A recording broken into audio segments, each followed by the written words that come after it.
Hindu high school प्रबंधन समिति चुनाव को लेकर प्रधान पद के उम्मीदवार रामकिशन गुप्ता भालखीवाले ने प्रचार के अंतिम दिन अपनी टीम व भारी संख्या में आजीवन सदस्यों के साथ बैठक की। इस दौरान वह अपनी जीत को लेकर पूरी तरह आश्वस्त दिखाई दिए। उन्होंने कहा कि पिछले 12 सालों के दौरान उनकी टीम ने दोनों संस्थाओं की काया पलट करने का काम किया है। आज जीएलएच स्कूल की गिनती रेवाड़ी के चुनिंदा स्कूलों में हो रही है। आगे भी संस्थाओं को शिखर पर ले जाने का कार्य किया जाएगा। उन्होंने प्रचार के अंतिम दिन मीडिया से रूबरू होते हुए अपने विरोधियों के तमाम दावों की कलई खोल कर रख दी। आइए आपको सुनाते हैं रामकिशन गुप्ता ने क्या कहा।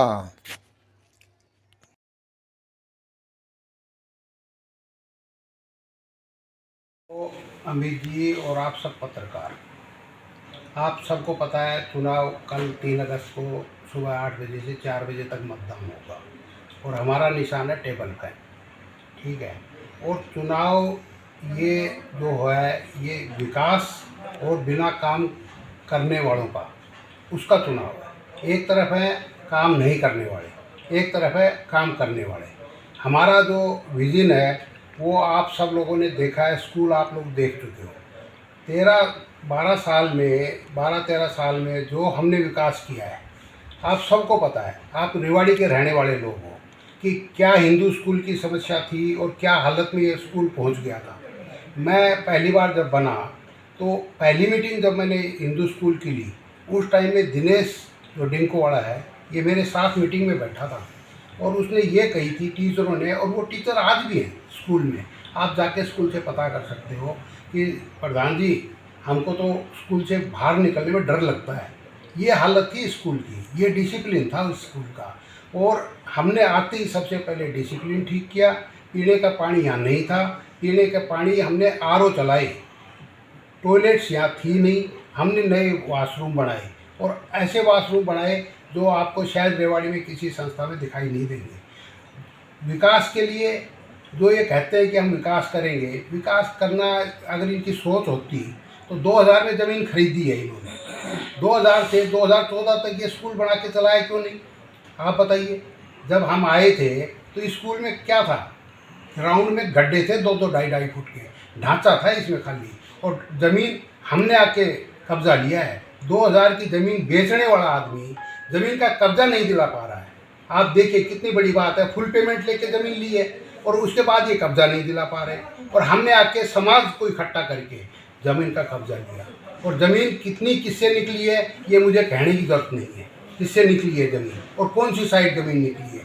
ये लोग इसलिए डर रहे हैं कि अगर ये चुनाव में बार बार आएगा तो ये हमारी पोलें खोलेगा, जबकि हमारा काम ऐसा नहीं है। हमारा काम है स्कूल का विकास, बच्चों का विकास। हम दूसरी बात पे हमारा ध्यान नहीं है। आज मैं दावे से कहता हूँ कि स्कूल में जब वो मतदाता जाएगा, विकास सोसाइटी के मेंबर जब जाएंगे, सपोर्टर जाएंगे, तो खुद उनका मन कहेगा कि यार ये कहाँ आ गए, हम स्कूल में आए हैं या किसी ब्यूरो मतलब इसमें कॉरपोरेट स्कूल में आए।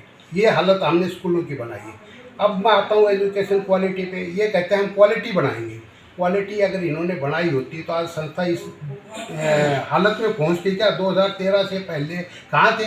यही थे लोग जो आज कह रहे हैं हम ये करेंगे वो करेंगे। ये सारे लोग वही हैं। अगर इन्होंने क्वालिटी का जुम्मा उठाया होता तो आज हमको ये हालत और ये कंपटीशन झेलना नहीं पड़ता।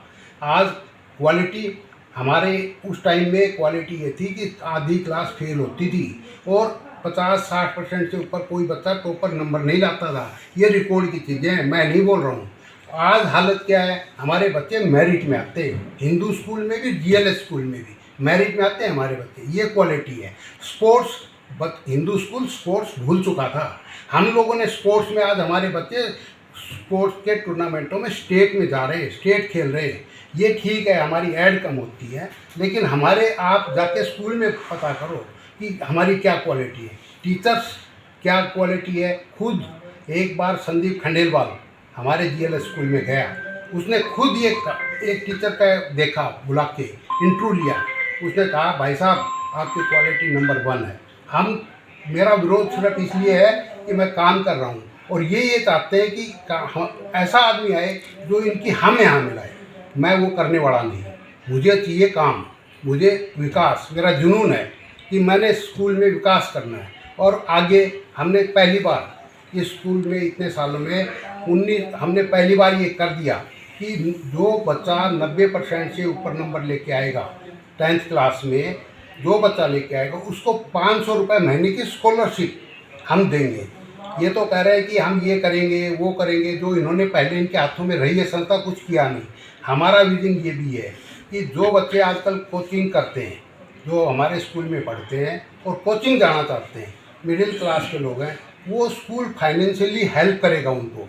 अब वो कितनी हेल्प होगी, क्योंकि वो ये मीटिंग का मुद्दा है, मीटिंग में पास करके करनी पड़ेगी। लेकिन मैं 100% इस चीज़ को करवाऊँगा कि हम जो बच्चे कोचिंग जाना चाहते हैं और वो किसी भी कास्ट का हो, मुझे ये नहीं है, उस बच्चा मेहनती हो और पढ़ना चाहता है, हम उसको हर टाइप से हेल्प करेंगे। आप पता लगा लो, GL स्कूल में हमने एक नियम बनाया कि जो बच्चे फीस इतने टाइम में फ़ीस देनी पड़ेगी। कई बार पेरेंट्स आए कि हमारे पास फीस नहीं है, मैं आप पता लगा लो वहाँ पे मैंने फ़ीस अपनी पॉकेट से दी कि जब आपके पास बने तो मेरे को दे देना पैसे, और वो लोग दे गए मेरे को पैसे। लेकिन मैंने स्कूल के नियम भी मेंटेन किए और पेरेंट्स का भी साथ दिया। आप गरीब परिवार का एक भी आदमी आके मेरे से ये कह दे, या किसी भी आदमी ने मेरे को रिकमेंड किया हो कि ये गरीब बच्चा है, इसको पढ़ना है और इंटेलिजेंट है। इंटेलिजेंट बच्चों को हमने GLH में डाला पढ़ाई में, और जो बच्चा हरियाणा बोर्ड से पढ़ना चाहता था मॉडल टाउन में डाला। कितने बच्चे आप मॉडल टाउन में हैं जो मैं उनकी फ़ीस आधी स्कूल से माफ़ करके और आधी अडोप्शन करवा के, और स्कूल में संस्था का भी नुकसान नहीं करता और बच्चों का भी भला करते हैं। हमारा मेन कारण है कि समय समय पे अब ये कहते हैं कि जी हम ये ला देंगे, ये ला देंगे। अरे भाई, लाने के लिए चीज़ का विजन होना पड़ता है, बोलने से नहीं होती। आप चीज़ को करने के लिए वो चाहिए। हमने मॉडल टाउन स्कूल में स्मार्ट क्लासेस ला रखी हैं। ये तो कह रहे हैं हम करेंगे, हम तो कर चुके हैं, ये चीज़ें ऑलरेडी कर रहे हैं। और जो AI की बात कर रहे हैं, AI तो अभी आई है भाई, आई है तो ही तो हम करेंगे, AI को लागू करेंगे ना। और उसका बजट भी देखना पड़ेगा, सारी चीज़ें हैं, फाइनेंशियल पोजीशन भी देखनी पड़ेगी।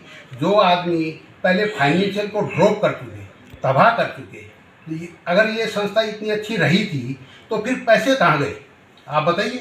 वो फंड कहाँ गए? फंड नहीं थे ना, हम तो देनदारी भुगती है भाई। अशोक ठेकेदार के आप पता कर लो, 32 लाख रुपए देने थे, हमने आके पूरे किए।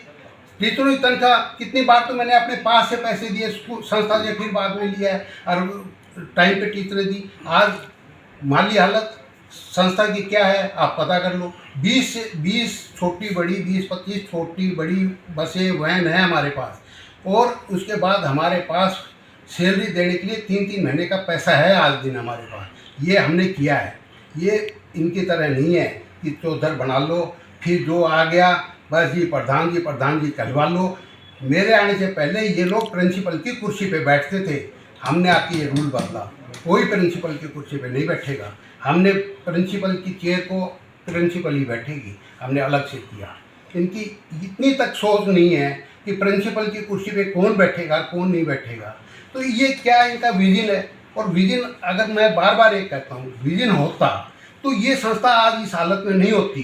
2000 में स्कूल ज़मीन लेके खरीद ली और उसके बाद अगर ये चालू कर देते तो आज ये हालत नहीं होती। हमको उस टाइम में कंपटीशन नहीं था, कंपटीशन अब है जो हम झेल रहे हैं। दूसरी बात, ये न्याय की बार बार बोलते हैं, जो मैंने कल भी कही है, न्याय है ये।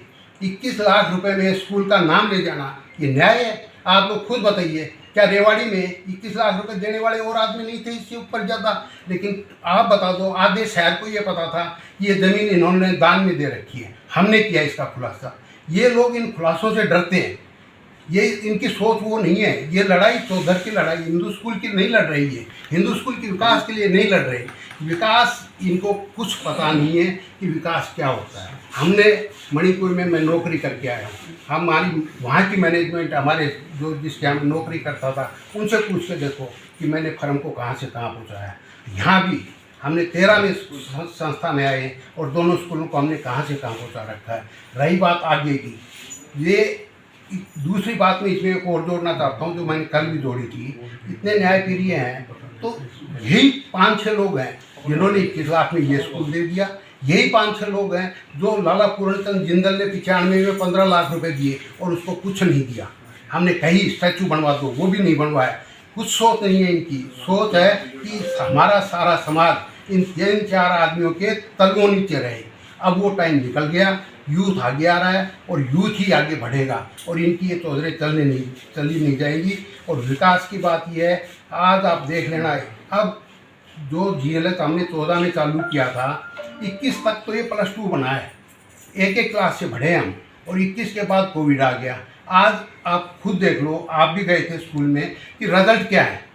10th का रिजल्ट पूरी रेवाड़ी में हमारा सबसे अच्छा है और मैंने उसी खुशी से स्कॉलरशिप अनाउंस की है।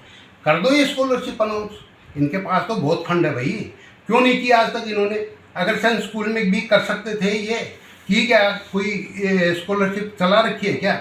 हमने चलाई है। एक 500 रुपये महीने की स्कॉलरशिप चलाई है। आप देखिए, एक बच्चे के लिए 500 रुपये महीने की स्कॉलरशिप कितने मायने रखती है।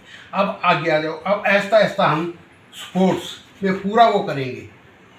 GLS के ग्राउंड देखो, मॉल टाउन का ग्राउंड देख लो, हम इतना काम करेंगे कि इनकी समझ से परे है वो। और फिर काम करने के लिए चाहिए पैसा, पैसा भी हम जुटाते हैं। हमने समाज के आगे झोली हमने फैलाई, सरकार का सहयोग हमने लिया, प्रशासन का सहयोग हमने लिया, तब जाके ये सारे काम होते हैं। इनमें से एक आदमी बता दो कि जो ये इस टाइप के कामों में कभी साथ दिया हो, बता दे कोई आदमी।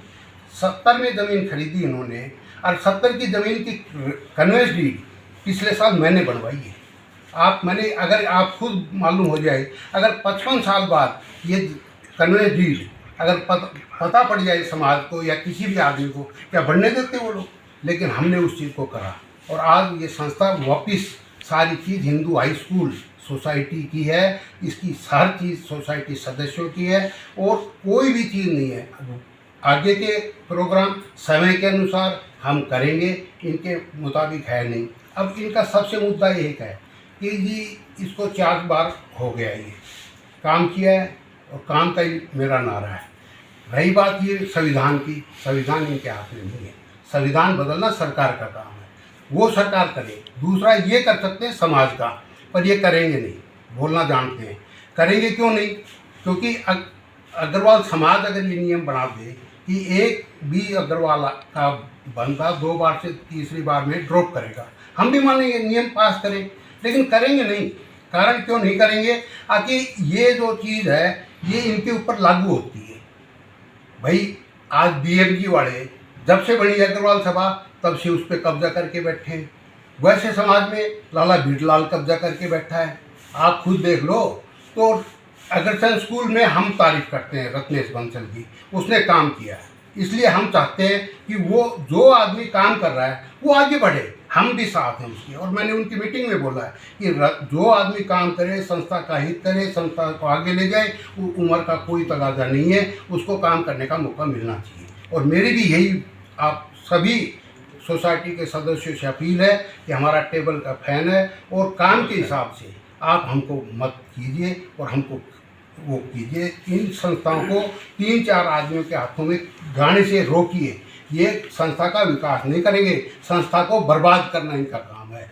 ये है मेरा, तो मेरा सबसे हाथ जोड़ के और सभी सोसाइटी मेंबरों से, आप स्कूल में जाओगे आपका मन वहीं बदलेगा। जो मेरा थोड़ा विरोध भी कर रहे हैं तो वो भी जाके स्कूल में जब देखेंगे, मेरी एक विनती है कि स्कूल में वोट करने से पहले स्कूल का निरीक्षण अवश्य करें। स्कूल का निरीक्षण करने के बाद वो वोट करें, तो उससे उनको भी पता पड़ेगा कि हमने क्या काम किया है या नहीं किया है, उनको पता पड़ेगा। आज वहाँ पे एक एक चीज़, एक एक स्टेप, मॉडल टाउन में स्वेरिंग होगी, उस टाइम में आप मॉडल टाउन में पूरा समाज देखेगा कि क्या तो मॉडल टाउन में काम हो गए और क्या वोटिंग के टाइम में वहाँ देख लेगा। और ये कहते हैं कि भाई हम एक सभा करेंगे, मतलब आम सभा। अरे भाई ये क्या, ये तो सरकार का ही नियम है कि एक सभा होनी है, वो ये क्या करेंगे? ये तो सरकार का नियम है, वो सभी करते हैं। इसमें ये कोई नया नहीं करेंगे, ये जनता को खाली ये सोसाइटी सदस्यों को बरगला रहे हैं। इसमें और कुछ नहीं है, इनका विजन ही नहीं है, इनको पता ही नहीं है कि सोसाइटी के नियम क्या है, जो कि इतने इतने सोसाइटियों में रह रहे हैं। तो मेरा सिर्फ और आप लोगों से भी अपील है कि आप भी स्कूल का विजिट करो और उसी के हिसाब से, अगर हमने काम नहीं किया तो बिल्कुल हमको मत करो। काम किया है, काम करेंगे, विकास किया है, विकास करेंगे। सिर्फ और सिर्फ मेरे लिए दो चीज़ इम्पोर्टेंट है, संस्था का नुकसान नहीं और बच्चों के भविष्य के लिए मैं कुछ भी करने को तैयार हूँ। ये मेरा विजन है।